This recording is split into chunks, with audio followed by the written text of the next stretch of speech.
আজকে আমাদের দেশ মুক্তি রাষ্ট্র মানে যেভাবে গণহত্যা চালিয়েছিল এদের কোনো বিচার হয় নাই। চীন 4 মাস ইউরোপেরা ঐক্যবদ্ধ হয়ে পূজাগুলো আমাদের বাংলাদেশের উপরে চাপিয়ে দিয়েছিল।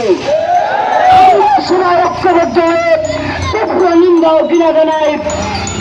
ইসরায়েলের সেই নরপশুদেরকে আমরা ঘৃণা জানাই, তীব্র নিন্দা জানাই।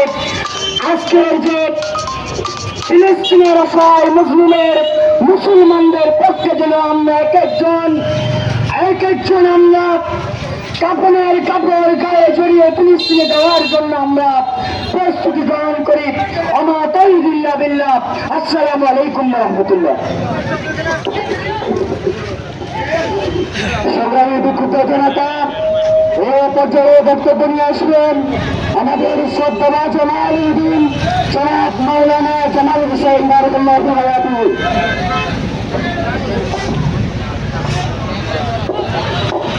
আলহামদুলিল্লাহ রাব্বিল আলামিন والصلاة والسلام على رسوله الكريم أما بعد।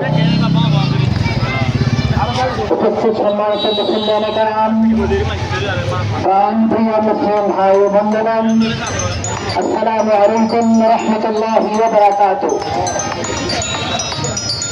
আমরা এখানে শান্তিতে বসবাস করতেছি, আল্লাহ আমাদেরকে শান্তিতে রাখছেন, আলহামদুলিল্লাহ। কিন্তু মুসলিম শরীফের হাদিস শরীফের ভিতরে বিশ্বনবী মুহাম্মদুর রাসূলুল্লাহ সাল্লাল্লাহু আলাইহি ওয়াসাল্লাম বলেছেন, আল মুমিনুনা কাজাসাদিন ওয়াহিদুন।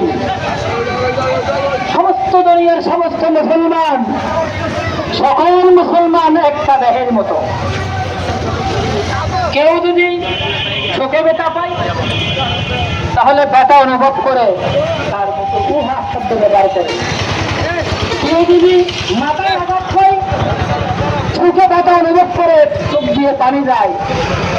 আজকে ফিলিস্তিনের মুসলমানদেরকে মেরে মেরে উড়িয়ে দেওয়া হচ্ছে আকাশের মধ্যে। আমরা সমস্ত দুনিয়ার মানুষ, আমাদের বুকের মধ্যে সেই আঘাত তো লাগে। ফিলিস্তিনের সেই জাতিকে আমরা জানিয়ে দিতে চাই, সমস্ত দুনিয়ার মুসলমান জানিয়ে দিতে চাই, তোমাদের গৃহ প্রকার যেভাবে মুসলমানদেরকে হত্যা করছে, যেভাবে মুসলমানদেরকে নির্যাতিত করতেছ, যেভাবে মা-বোনদের ইজ্জতকে তোমরা লুণ্ঠন করতেছ, আল্লাহ পাক রব্বুল আলামিন তোমাদেরকে ল্যাংটা করে ছাড়বেন। আর বেশি দিন নাই, আল্লামা সাঈদীর একটা ভবিষ্যৎবাণী আমার কথা মনে পড়ে।